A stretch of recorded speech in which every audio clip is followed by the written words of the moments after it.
김차현 목사입니다. 제가 1985년 5월 26일 날 토요일 날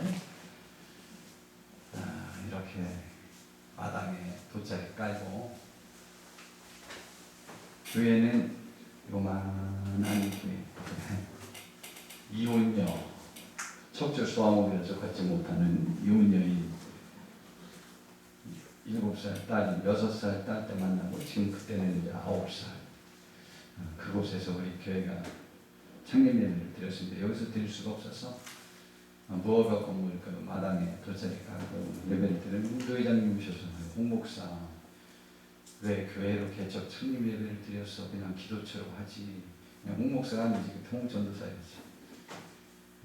그렇게 시작했습니다. 그래서 지금 만으로는 35년, 횟수로는 36년. 그래서 목회한 연도 수로는 하용규 목사님에게 뒤지지 않고 옥하는 목사님에게도 거의 뒤지지 않는 교회가 되었습니다. 그런데 교회는 그렇지 못해요. 그분들이 저희 교회보다 100배 큽니다. 그렇게 해서 하여튼 교회를 시작을 했는데, 저는 어쩌거나 불행인지 뭐한지 모르지만 제가 강도사 되자마자 총회장이 되라는 요구가 빗발치는 그러한 교단에서 제가 있었습니다. 교단이 자꾸 분열되고 하는 상태에서, 그래서 그때부터 제가 총회장이 될 뻔한, 매년 제가 총회장이 되느냐 안 되느냐가, 좌우지간 저희 총회에서는 30년 전부터 계속 제가 총회장이 되느냐 안 되느냐라는 상황이었습니다. 그런데 제가 이제 해도 되겠지라고 한 해가 2010년에 제가 총회장이 되었습니다. 그런데 그때 총회장이 되고 난 다음에 정말 신기하죠? 딱 결정됐는데,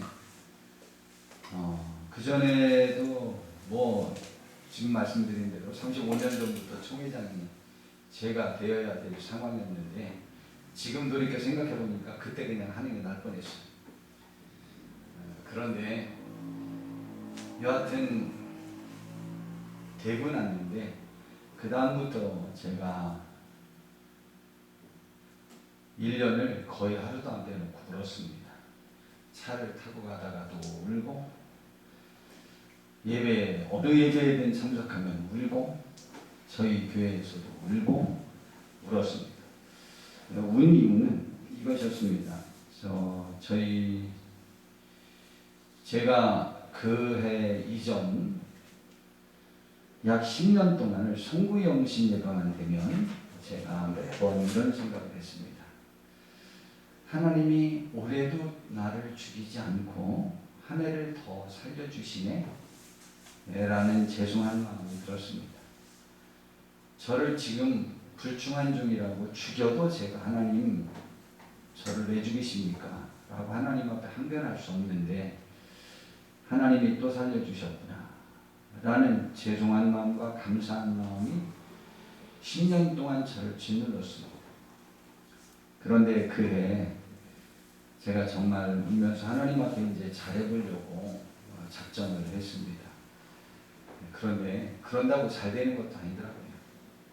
그래서 이제 그때부터 1년에서 2년 동안을 거의 매일 울면서 기도에 전념하고 그렇게 해봤습니다. 저희 교회는 크지 않습니다. 그런데 한 번도 굴곡이 없었어요. 36년 동안 그냥 그 상태로 조금씩 계속 부흥했습니다. 지금은 이제 제1의 부흥기를 이제 맞이한 것 같아요. 지금 아주 우리 교회가 창립 이래로 가장 강력하게 지금 전도하고 있습니다. 지금 하여튼 굉장히 아주 뭐 미친 듯이 전도하고 있는데요. 저도 그냥 전도에만 미쳤습니다. 다른 건 잘해요. 그런데 그때 정말 하루에 6시간씩 기도해 봤습니다. 그 6시간 기도하는 게 쉽지 않더라고요. 날마다 졸아. 네, 그렇게 제가 생활을 해봤습니다. 그때 제가 그 부른 찬송이 약한 나를 강하게 들었습니다. 그래서 제 18번지가 지금까지도 약한 나를 강하게 해요. 그 약한 나를 주께서 강하게 해주셨다라는 생각으로 그렇게 제가 찬양을 하면서 울었습니다. 어딜 가도 울고, 그 이제 남들이 좀 그만 좀 울고, 그만 그거 부르라는데, 오늘도 여러 찬양을 제가 생각해 봤는데, 이 찬양을 제가 한번 해봐야 되겠어요. 그냥 반주 없이 할게요. 같이 하셔도 되고, 저 혼자 해도 되고. 약한 나를 강하게, 가난한 날 구하게, 눈먼 나를 볼 수 있게 주 내게 행하셨네. 호산나 호산나 주님 나만 어린 양. 호산나 호산나 예수 다시 사셨네. 내가 건너야 할 강 거기서 내 죄 씻겨내.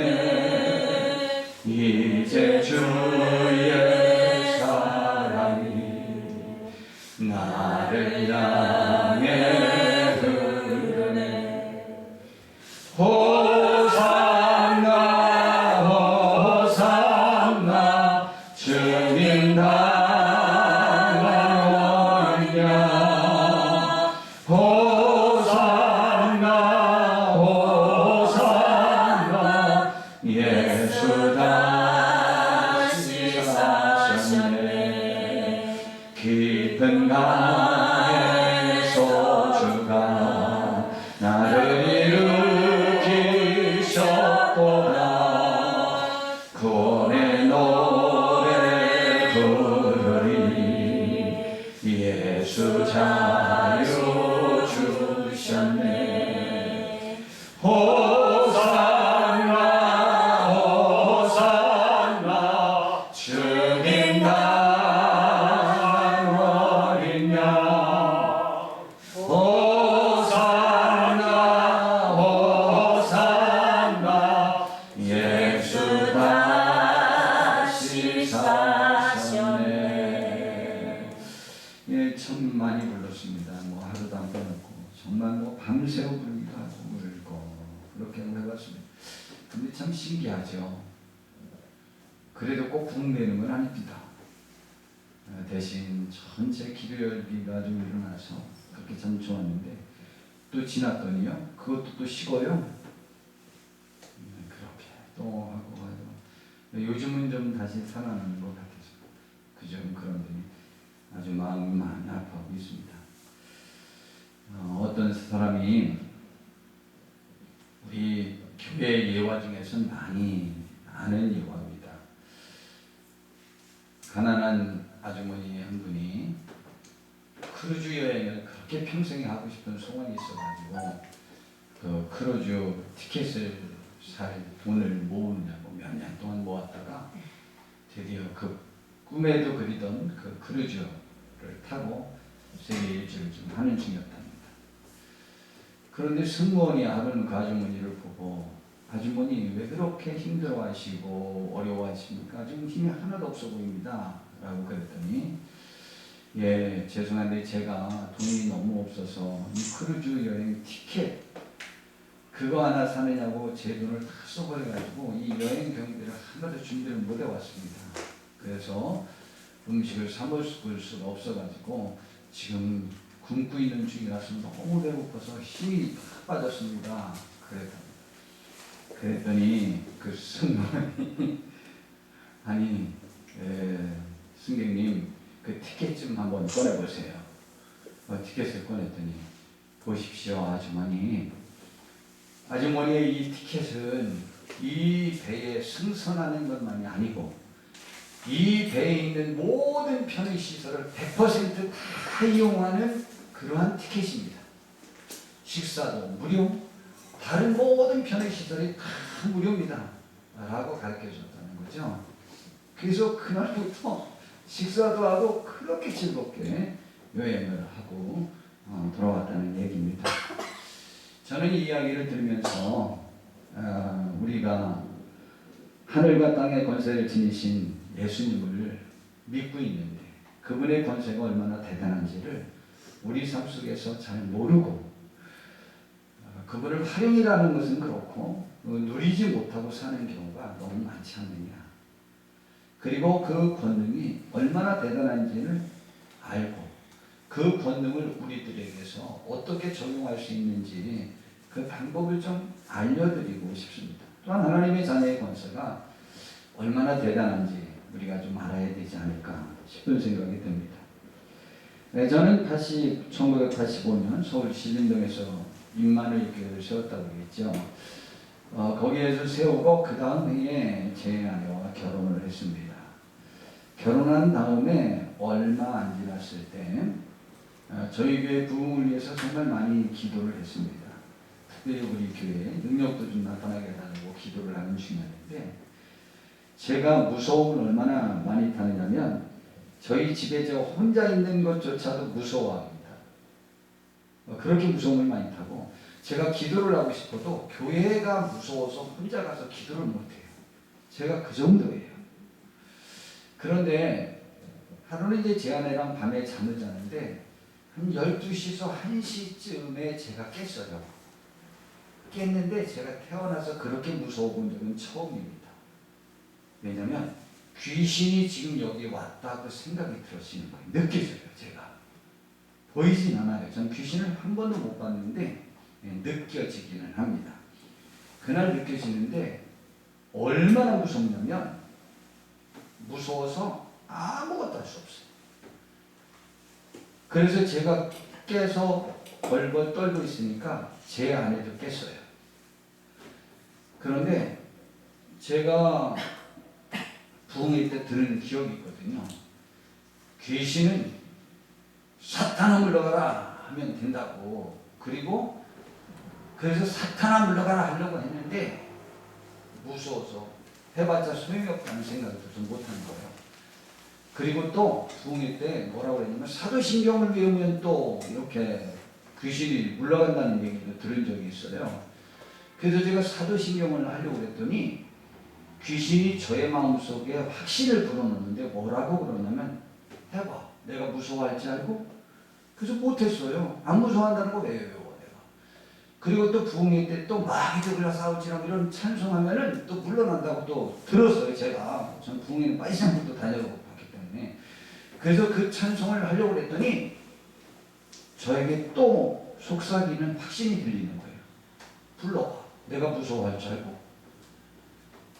그러는데 이제 저 옆방에서 자고 있는 다방 조용한 방에서 자고 있는 우리 동생 전도사님을 불러보려고 했어요. 너무 무서웠어. 그랬더니 뭐라고 하는지 내가 너도 무서워하지 않는데 네 동생 전도사 데리고 와봤자 내가 무서워할 줄 아니?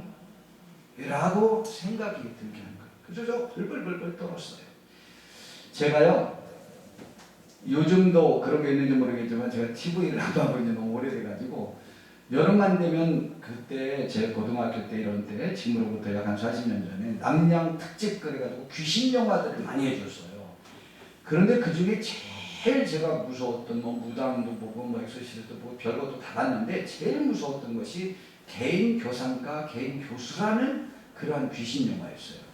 여자 선생님이었는데 부잣집 아들을 가르치는 거예요. 그런데 2층이 그 아들 집인데 거기 가서 가르치거든요. 그런데요, 하루는 그 가정교사가 그 아들한테 오는 거예요. 그 순간 그 아들이, 그 선생님이 귀신이라는 걸 느껴요. 그 교사가 귀신으로 변해가고 오는 거예요. 지금 그 얘기하는데 저도 막 소름이 쫙 끼치네. 저는 그때가 제일 무서웠거든요.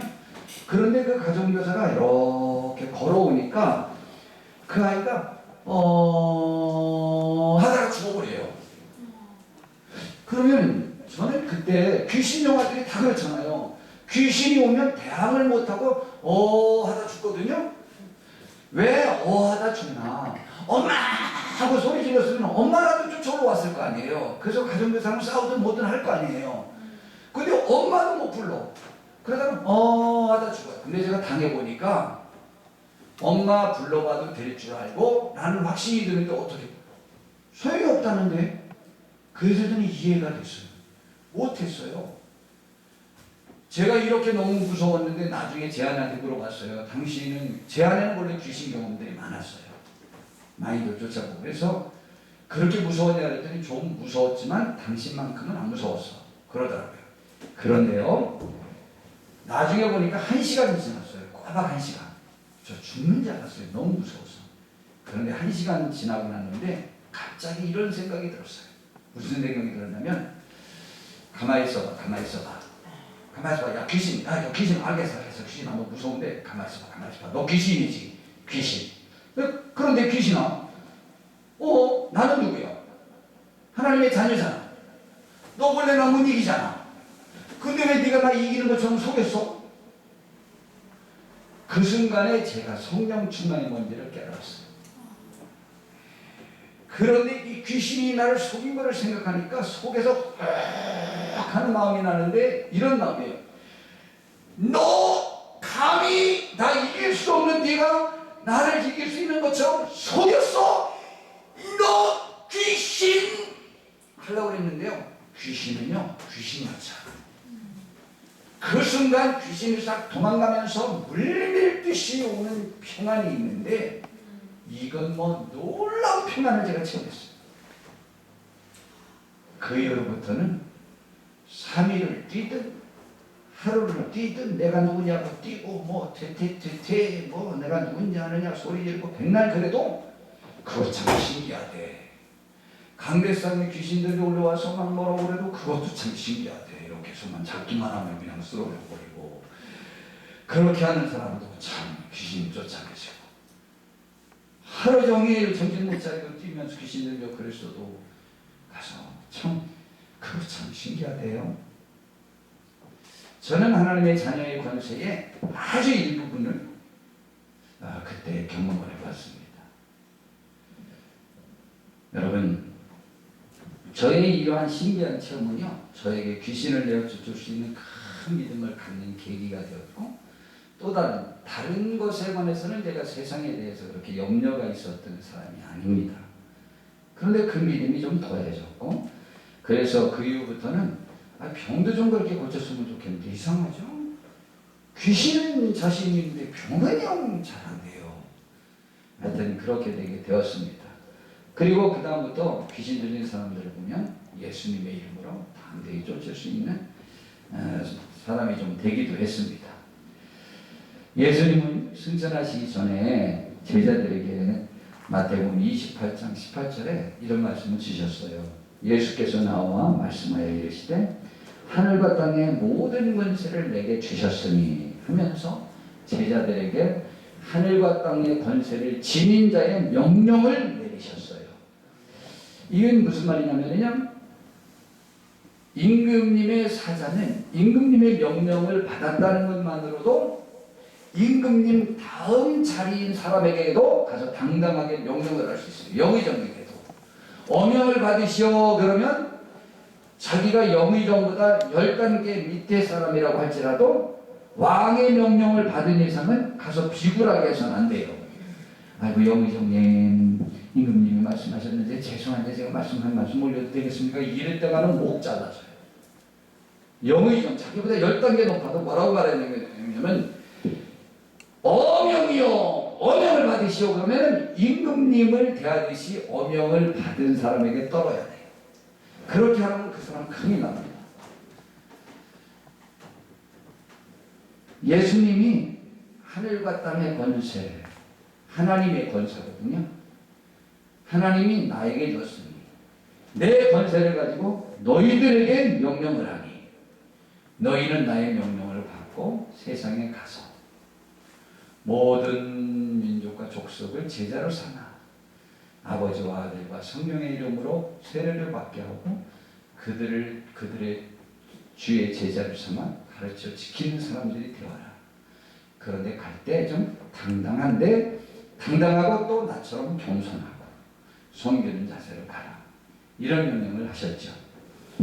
이 말씀은 곧 우리에게 명령하신 예수님은 하늘과 땅의 모든 권세를 하나님께로부터 받으신 능력 있는 분이라는 사실을 믿고 이 세상에서 사는 동안에 그 권세 잡은 자의 능력을 받은 자답게, 그 명령을 받은 자답게 당당하고 승리하는 삶을 살라는 그러한 말씀이죠.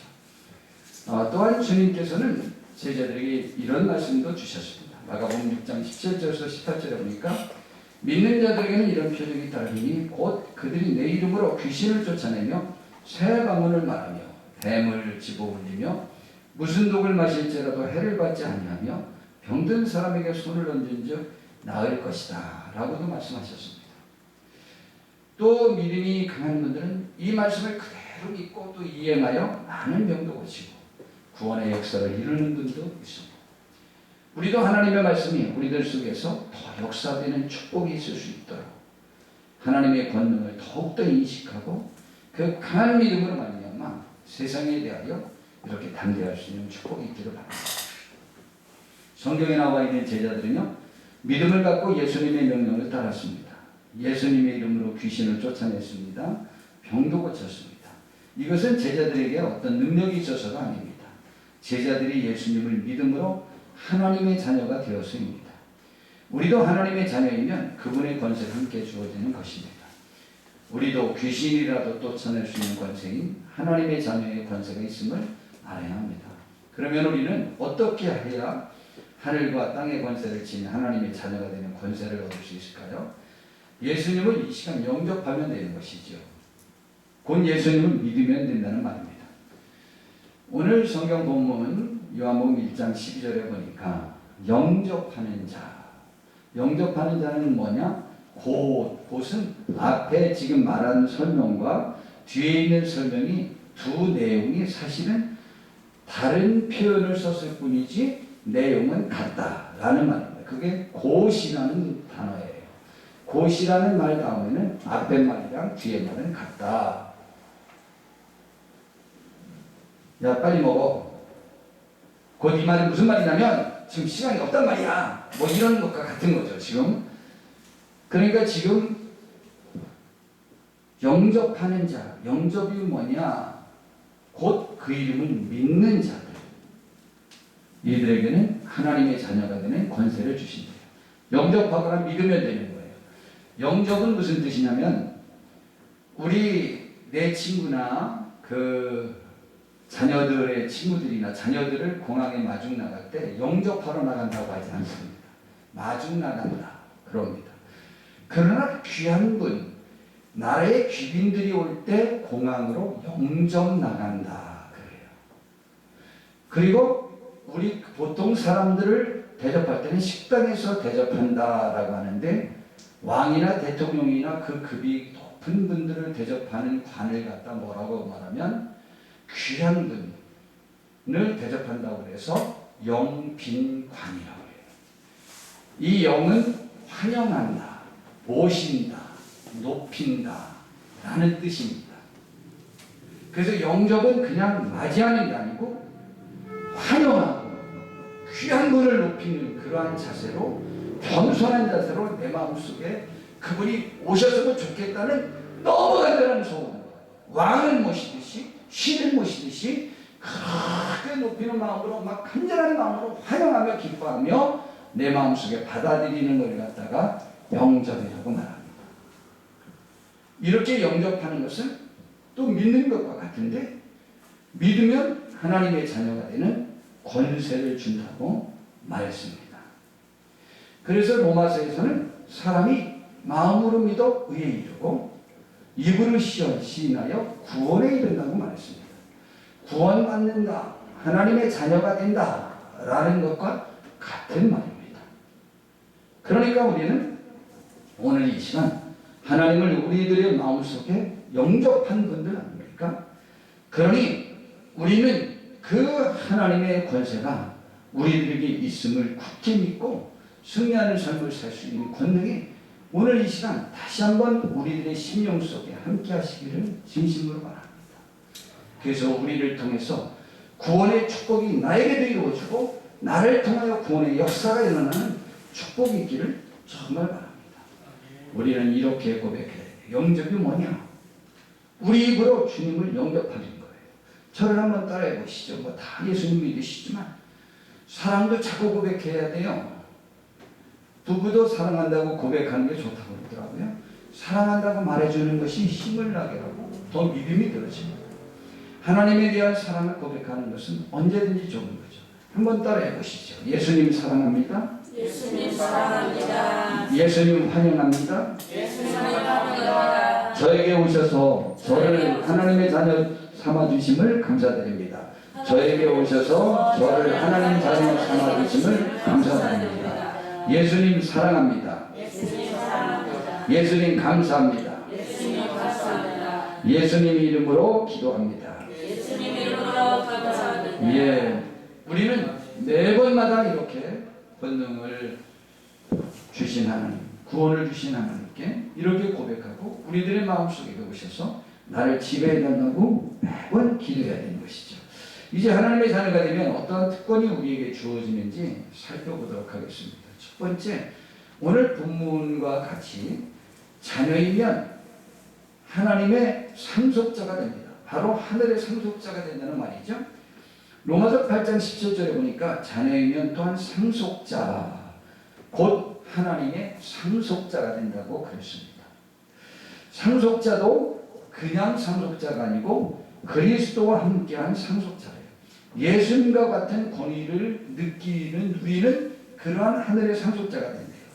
우리도 하나님의 자녀이니 천국에서 예수님이 누리시는 것을 함께 상속받아 누리게 되는 것입니다. 그 중에 하나가 하나님과 그리스도의 제사장이며 천년 동안 그리스도와 더불어 왕노릇하는 것입니다.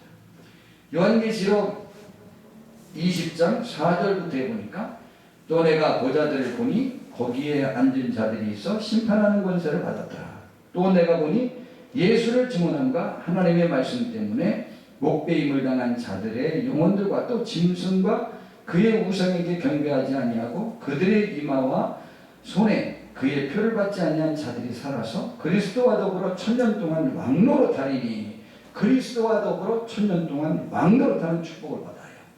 네, 우리도 그 축복에 동참할 수 있는 하늘의 상속자임을 믿으시기를 바랍니다.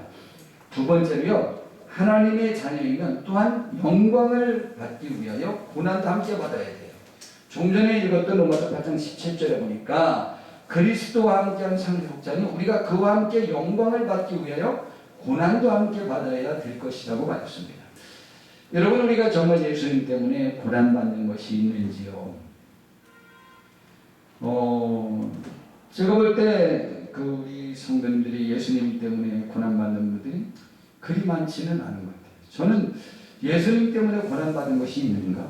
저는 이 말씀이 저는 항상 죄송스러워요. 왜냐하면 저는 예수님 믿고 나서 누린 것이 많지 예수님 때문에 손해본 것이 그리 많지 않아요. 글쎄, 손해봤다면 뭐가 손해봤을까? 제가 음란해서 그런지 손해봤다면 간혹 다른 여자와 자보고 싶은 때도 있었고 그런 주의들이 주어졌을 때 예수님 믿는다는 것들 때문에 그것을 거절해야 됐을 때 은근히 아까울 때도 있었어요. 아쉬울 때도 있고. 그거나 조금 손해일까? 그런데 그것이 그렇게 나에게 유익할까? 제가 보니까 자기 배우자와 둘이만 그런 그 관계를 잘 맺을 사람들이 더 행복하더라고요. 그러니까 그것은 행복이 아닙니까? 그것도 손해는 아니지. 그게 뭐 그렇게 아쉬워요? 사실 지나보면 아쉽지 않아요. 뭐 손해볼 게 뭐가 있어요? 우리 예수님 믿어도 손해본 것 있어요? 저는 아무리 생각해봐도 손해본 것 없어요. 만약 그렇다면 우리가 정말 예수님 때문에 진짜 예수님이 원하시는 대로 신앙생활을 안 했나 보다라는 생각이 저에게 드는 거예요. 왜냐하면 상속자는 우리도 그 예수님과 같이 상속자가 되기 위해서는 고난도 함께 받아야 된다고 그랬어요. 근데 지금 우리는 고난은 피하고 어쩌면 누릴 것들만 누리고 있는 것은 아닌가. 기도가 내 기도하는 그 시간, 그때가 정말 즐겁다라고 하지만 기도가 고난일 수 있어요. 저는 그냥 이런 생각이 굉장히 많아요. 우리에게 주어진 시간들 속에 정말 지금에 우리가 투자하는 것들 중에 많은 부분을 우리는 기도하는 데 투자해야 한다라고 저는 생각합니다. 진심으로 기도하지 않는 한 하나님의 역사는 나를 통해서 이루어지진 않아요. 내가 교회 일은 할 수 있어요. 여러 가지 다는 할 수 있어요. 그러나 나를 통해서 구원의 역사는 안 일어나요. 그럼 그 일은 과연 필요한 것인가? 라는 것을 우리가 많이 생각해 봐야 되지 않나. 그래서 우리는 기도의 고난의 그 시간을 하나님께 투자해요. 기도도 고난도 아니에요. 사실은 기도해서 은혜 받으면요, 그것이 이 세상에서 제일 행복해요. 그런데 우리는 기도조차 못해요. 그러므로 우리는 지금 하나님의 나라를 상속받을 하나님의 자녀라면 우리는 기도하여야 된다라고 저는 생각합니다. 그러므로 우리는 천국을 상속받는 것을 믿으셔야만 합니다. 그 가치가 우리들 속에서 정말 큽니까? 그것 때문에 다른 것들이 그렇게 우리에게 중요하지 않은 것처럼 생각이 되어지고 있는 중인가요? 정말 우리 이렇게 생각해 볼 때 아닌 것 같아요. 아닌 것 같아요. 그래서 제 마음이 아픈 거예요. 참 마음이 아파요. 제가 10년 전에도 그래서 울었고 지금도 그것이 울고 싶고 아프고 고통스러운 것인데요. 과연 우리는 구원 때문에 지금 아파하나? 아픔이 고난이라면 정말 우리 아파하나? 그 고난에, 그리스도의 고난에 우리가 동참하고 있나? 한국교회가 지금 이렇게 되어 있는데 우리 고난이, 그 아픔이 우리에게 있나? 그것이 저를 아프게 해요. 지금도 아파서 견딜 수가 없어. 주님은 우리에게 명령하셨어요. 마태복음 28장 18절. 나는 하늘과 땅의 모든 권세를 하나님이 나에게 주었으니까 너희는 가서 모든 민족을 제자로 삼아 아버지와 아들과 성령의 이름으로 세례를 베풀고 내가 너희에게 분부한 모든 것을 가르쳐 지키게 하라 라고 말씀하셨어요. 그리고 볼지어다 내가 세상 끝날까지 너희와 항상 함께 있을 것이라고 했는데 이 말씀을 앞에 있는 말씀과 연관시켜서 보면 전도하는 현장에 내가 함께 하겠다는 약속이에요. 우리는 전도하는 현장에 있느냐 아니면 우리가 교회 생활하고 누리는 치료하는 현장에 있느냐 라는 것이죠. 그래서 우리가 어찌하든지 간에 먹든지 마시든지 무엇을 하든지 나 때문에 하나님이 영광 얻으셔야 되는데 그것을 그들로 구원 얻게 하는 것이라고 했잖아요. 구원 얻게 하는데 효과적이지 않은 것은 다 없애야 되는 거죠. 구원받는데 효과적인 것. 제일 좋은 게 뭐냐? 내가 남에게 선배해야 돼요. 먹을 것 사주고 그들 가서 빨래 해주고 그들과 외로운 사람들에게 대화해주고 그들이 돈을 채워줘야 돼요. 그렇지 않고는 어떤 것을 해도 구원의 역사는 일어나지 않아요.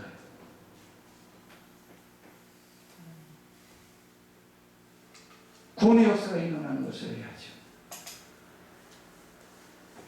우리 모두 이 약속 따라 주님의 말씀을 전해야만 합니다. 모든 민족에게 가야만 합니다. 그리고 하늘과 땅의 거저 잡은 자의 자녀답게 귀신도 쫓아내야만 합니다.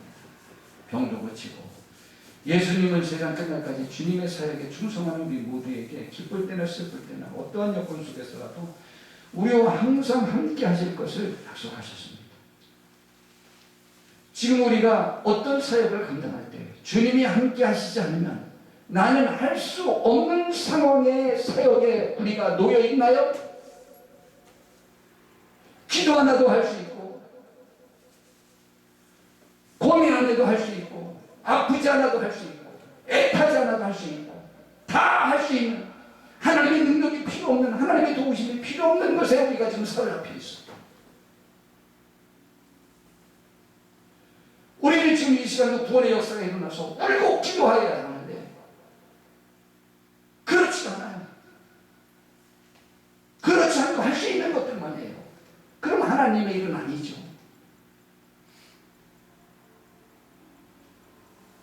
우리는 정말 하나님의 도우심을 받고 예수님이 함께 하여야만 가능한 일들에 우리가 있어야 되는 거죠. 그래야 주가 내 안에, 내가 주 안에 있는 것 아니겠어요?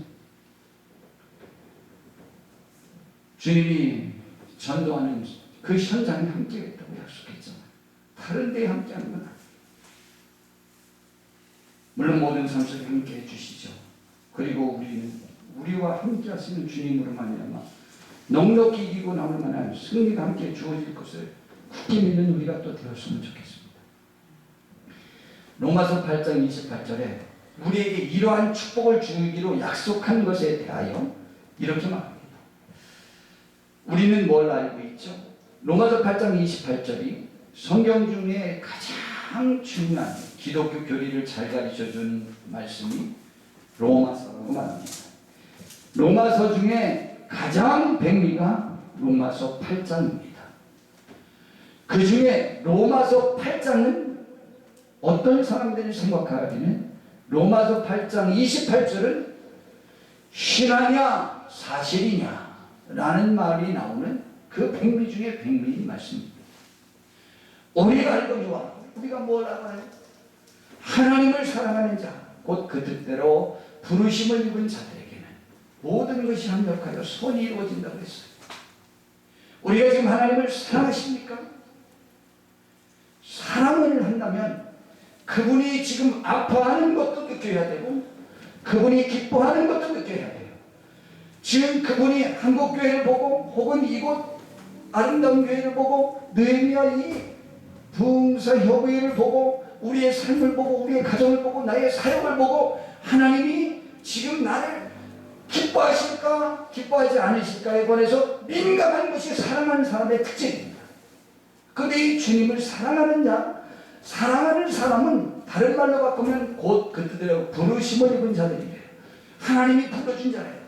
하나님이 날 불렀냐 안 불렀냐 어떻게 아느냐 그거는 물어볼 필요가 없어요. 그걸 물어본다는 자체가 말이 안 돼요. 왜냐하면 내가 하나님을 사랑하면 그건 묻는 사람 한 명도 없어요. 지금 하나님을 덜 사랑하니까 하나님이 날 불렀냐 안 불렀냐 매번마다 궁금한 거예요. 하나님을 사랑하면요 하나님이 날 불렀는지 안 불렀는지 관심이 없어요. 그냥 100% 믿으니까 내가 사랑하니까. 조영규 목사님에게 어떤 사람이 쫓아오 들어왔대요. 목사님 저를 위해서 좀 기도 좀 해주세요. 제가 주의 사명이 있는지 없는지 저 기도 좀 해주실래요? 그랬더니 조영규 목사님이 기도는 안 해주시고 단번에 말씀하셨다. 당신은 하나님이 부르지 않았습니다. 주의 종의 사명이 없습니다. 저도 그렇게 말하는 사람 단번에 말합니다. 저에게서도 그렇게 증거한 사람에게 다른 목사님들이 다 나에게 주의 종의 사명이 있다고 그런다고 해요. 아닙니다. 집사님은 주의 종의 사명이 없습니다.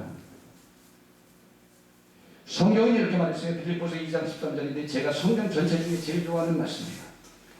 너희 안에서 행하시는 이는 하나님이시니 자기의 기쁘신 뜻을 위하여 그분이 이루고 싶은 기쁘신 뜻을 위하여 너희로 소원을 두고 행하게 하시나니 그랬어요.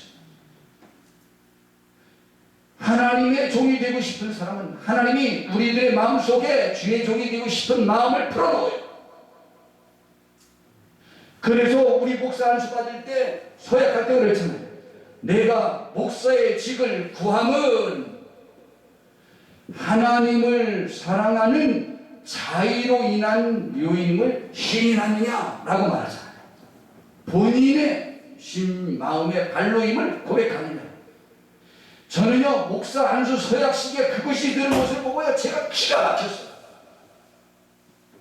모든 주의 종들은 하나님이 날 부르셨다는 것을 알고 하나님을 사랑해서 안 되면 나 죽는 한이 있어도 난 그런 단언 안 합니다 라고 하는 사람들이 사명자예요.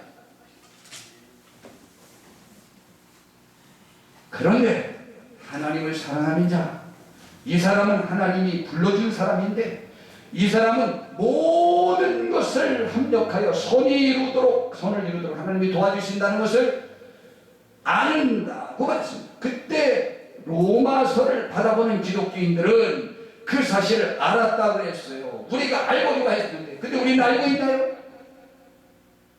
우리가 알고리와 하나님을 사랑하는 자 그 뜻대로 부르심을 입은 자들에게는 모든 것이 합력하여 선이 이루어진다고 했는데, 그러면 이 사실에 대하여 하나님이 미리 하신 자들을 또한 그 아들의 형상을 본받게 하기 위하여 미리 정하셨으니, 장로교 교리대로 하면 구원의 서정이라고 그러죠. 구원의 순서. 하나님이 미리 하신 자들로 예지,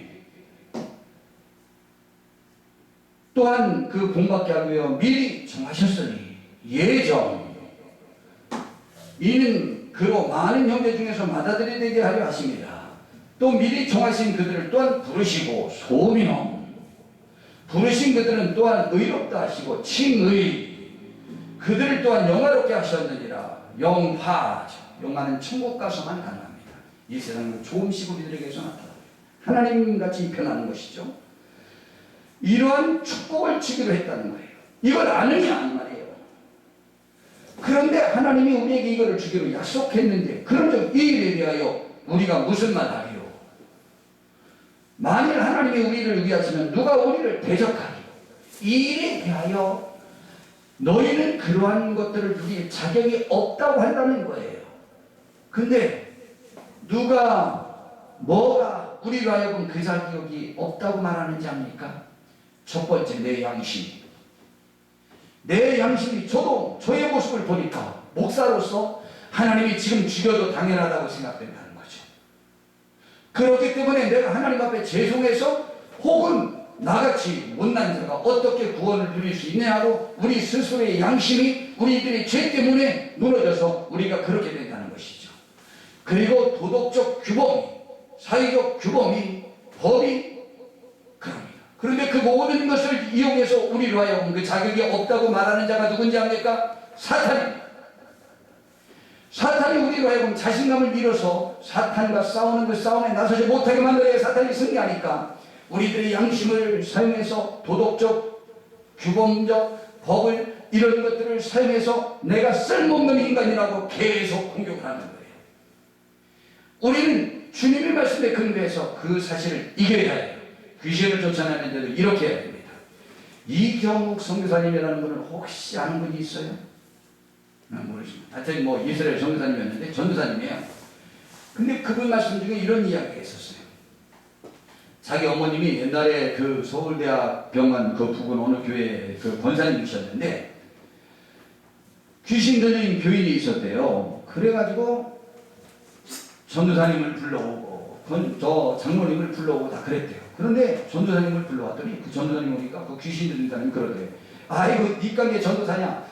너 어제도 무슨 죄 짓고 뭐 짓고 무슨 죄 짓고 얘라 니가 전도사냐? 그랬대요. 그랬더니 그 전도사님이 귀신함을 넣다가 한마디도 못하고 창피해가고 그냥 도망가고 말았대요. 그런데 이제 장로님이 왔대요. 장로님. 그랬더니 장로님이 오셨더니 그 귀신 들린 사람이 또 그러더래. 니가 장로냐? 너 무슨 죄 짓고 무슨 죄 짓고 무슨 죄 짓고 네가 무슨 장로야? 니 깡게. 그래가지고 장로님이 또 나갔대요. 그래서 귀신 잘 쫓아내고 또 귀신, 기도도 많이 한다는 이경욱 선교사님이 권사님한테 불러왔대요. 권사님이 왔더니 역시 또 그러더래. 야, 니가 게 권사냐? 또 무슨 문제 쭉 그러더래. 그랬더니 권사님이 그 어머님이 가만히 듣고 계시다가 그러더래. 야, 이 귀신아. 그거와 너가 무슨 상관이야? 나 원래 그런 놈이야. 너 그거 몰랐어? 그거와 너가 나하고 무슨 상관이야? 얘 귀신 나가! 한마디 했더니 귀신이 나가버렸다는 거예요. 그것과 하나님의 자녀의 권세와 무슨 상관이냐고. 귀신이, 사탄이 그것을 이용해서 우리를 쓰러뜨리려고 하는 것인데 거기엔 숟가락으로 가면 안 되는 거예요. 우리는 원래 그런 인간이야. 그래서 바울 사도가요, 죄인 중에 우두머리였어요. 제일 우두머리가 바울 사도였어요. 근데 그를 통해서 천재가 살아나고 귀신이 쫓아내고 사탄이 쫓아내고 다 됐어요. 그는 죽을 때까지 하는 죄인 중에 괴수라고 했어요. 여러분, 우리는 하나님의 말씀에 확신을 가져야 돼요. 그런데요, 누가 이걸 대적하느냐고요? 사탄이 대적하는 거예요. 우리를 쓰러뜨려야 되는 거거든요. 거기에 넘어가서는 안 됩니다. 여러분, 좀 방탕한 왕자가 있어요. 그럼 군 총사령관이 그 왕자의 명령을 따라야 되나요? 안 따라야 되나요? 따라야 됩니다. 안 따르면 큰일 납니다. 지휘권은 사령관에게 있지만 개인적인 관계에 있어서의 명령권은 왕자가 더 높습니다. 여러분, 사탄의 힘이 더 센지는 모르지만은 우리는 하늘의 권세를 받은 하나님의 자녀입니다. 그러므로 이 세상에서 담대하셔야 됩니다. 내가 쓸모없다고 넘어지면 사탄은 기뻐합니다. 일어나셔야 됩니다. 일어나셔야 돼요. 그래서 이렇게 우리는 이런 것을 알고 있는 사람이 되어야 돼요. 2000년 전에 로마서를 읽는 기독교인들은 그걸 알고 있어서 바울 사도가 우리는 그걸 알고 있지 않느냐라고 말하는 거예요. 우리는 이 성경도 알고 있는데도 모르면 안 되는 거죠. 알고 있어야죠. 그렇게 해서 그러면서 이렇게 말을 합니다. 하나님이 우리를 위하시면 누가 우리를 대적하겠느냐. 그뿐만이 아니고 자기 아들을 아끼지 아니하시고 우리 모든 사람을 위하여 내주시니까 어찌 그 아들과 함께 우리에게 모든 것을 주시지 않겠느냐라고 말했어요. 아니, 아들 주시니까 다른 것, 삶에 필요한 것 안 주시겠어요? 여러분 믿어보세요. 아들을 주신, 나 때문에 주신 그 하나님이 다른 것 안 주시겠느냐? 그런데 우리는 그분을 의지하여 그분의 일을 이루는 일을, 뜻을 이루는 일만 하면 다른 것은 책임져야겠다고 했는데, 다시 또 말씀드리지만 예수님이 지금 이 시대를 보고 무엇을 아파할까요? 무엇을 기뻐할까요? 내가 하는 일은 정말 주님의 마음을 이해하는 마음일까요? 아니면 무엇일까요? 우리는 매번 그것을 생각하면서 나의 하는 일이 구원의 역사에 소용없는 것들은 가만히 버려야만 합니다. 그렇지 않고는 구원의 일을 이루는 데에 방해가 되잖아요. 그러므로 누가 능히 하나님께서 택하신 자들을 고발하리요? 의롭다고 하신 이는 하나님이시니 누가 정죄하리요? 죽으실 뿐 아니라 다시 살아나신 이는 그리스도 예수시니 그는 하나님 우편에 계신 자요 우리를 위하여 지금도 기도해 주고 계시는 분이라고 말했습니다. 우리가 많이 들어봤던 예화이기도 하고 또 요즘 새롭게 이렇게 꾸며져서 예화가 또 나왔더라고요. 어느 한 집사님이 꿈에 하늘나라를 갔대요. 하늘나라를 갔는데 하나님이 물어보시더랍니다. 야, 너 나를 위해서 충성했냐? 라고 물어봤더니 돌이켜 생각해보니까 충성하지 못했대요. 그러면서 좌우지간 여러 제목들을 하나하나 다 물어봤대요. 근데 하나도 한 것이 없더래요. 이제 나는 죽었구나. 나는 지옥인가 보다. 라고 생각하고 있는데 그때 예수님이 나서시더래요. 여기에 예수님이 우리의 우편에서 지금도 천국에서도 기도하고 계십니다. 예수님이 나서시더래요. 아버지께서 나를 세상을 구원하라고 세상에 보내셨지요. 그렇지. 그런데 이 사람은요, 세상에 있을 동안에 나를 한 번도 떠나지 않았습니다. 그러니 하나님, 나는 천국에서 이 사람을 떠나지 않고 이 사람을 버리지 않고 함께 있어야 되겠습니다. 라고 표현했다는 거예요. 재판 끝이죠. 여러분, 우리가 훌륭해서 주께서 편들어 주는 것 아니에요. 제가 10년 동안 10년 이상을 그렇게 하나님이 죽여도 제가 할 말이 없다라고는 하지만 제 마음속에서 주님을 한 번도 버린 적은 없어요. 여러분, 놀라운 사실인데요. 누가복음 22장 28절에 마지막 날 밤이에요. 제자들에게 이런 말씀을 하셨어요. 너희는 나의 모든 시험 중에 항상 나와 함께하는 자들인즉 내 아버지께서 나라를 내게 맡기신 것 같이 나도 너희에게 맡겨 너희로 내 나라에 있어 내 상에서 먹고 마시며 또는 보좌에 앉아 이스라엘 12지파를 다스리게 하려 하노라. 그런데 이 말씀을 하시기 바로 직전에 제자들은 무슨 일을 벌였는지 알아요? 예수님이 오늘 밤에 내가 잡혀서 대제사장들에게 이렇게 권한을 받고 이렇게 해서 내일 죽는다. 까지 얘기하고 있는데 그때 제자들은 예수님 말씀에 관심도 없이 바로 갑자기 뭐라고 그랬냐면 그중 누가 크냐 하는 다툼이 났어. 자기 자리 다툼이 나고 있었고 또 예수님이 또 중간에 조금 전에 읽어드린 그 말씀을 하셨는데 그거 끝내고 베드로에게 뭐라고 말했냐. 시몬아 시몬아 보라 사탄이 너를 밀가부로 되짓하려고 요구하였으나 라는 것이죠. 베드로의 배신에 관해서 말씀하고 계셔요. 굳이 말하면 이전에도 참 보잘것없는 거지같은 제자들이었고 이후에도 울퉁불퉁 배신하고 도망가고 그렇게 할 제자들인 거 다 알고 있어요. 심지어 예수님이 그렇게 사정하고 부탁했는데 세 명이서 베드로와 야고보와 요한 나머지 전부 베드로는 가룟유다는 예수님 죽이려고 군인들 데리러 갔고 나머지 11명 남은 중에 모두 지도해달라고 그러면 그들은 관심도 없을 것 같아서 믿는 제자 베드로와 야고보와 요한만 데리고 왔는데 예수님 피땀 흘려 기도하는 동안 그들은 잠만 뒷다 자버리고 그리고 나타나니까 칼이나 휘두르다가 도망가가지고 또 와서 부인하고 이런 제자들이에요. 그런데 주님은 그 제자들을 생각할 때마다 너무너무 고마운 거예요. 왜냐하면 주님이 힘들었을 때 같이 있어줬다는 거예요. 저는 주님의 심정이 충분히 이해가 돼요. 왜냐하면 그들의 능력은 없었지만 주님을 버리진 않았어요. 못나서 실수도 하고 넘어지기도 했지만 그러나 주님을 버리지 않았어요. 그러나 그 제자들이 성령 받고 난 이후로부터는 한 번도 약해지지도 않았어요. 아멘. 여러분 우리는 정말 주님과 함께 하셨습니까? 주님의 시험 중에 함께하는 중입니까? 주님의 시험 중에 함께했다는 것은 주님이 몰려도 함께하는 거예요. 주님이 영광받지 못할 때도 함께하는 거예요.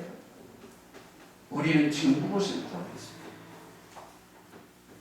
저는 이러한 말씀들이 너무너무 고마워요. 저희가 위로가 되고 힘이 됩니다. 오늘 이 시간 이러한 주님을 생각하면서 우리를 이 세상에서 넉넉히 이길 수 있도록 힘을 주시는 그 주님을 생각하면서 오늘 다시 한번 일어나서 한국교회를 위해서 울고 다른 말로 바꾸면 나 때문에 전도되는 사람이 있어야만 합니다. 아멘. 내가 하는 것이 전도의 목적이 되어야만 합니다. 전도에 효율적이지 못한 것은 다 버려야만 합니다.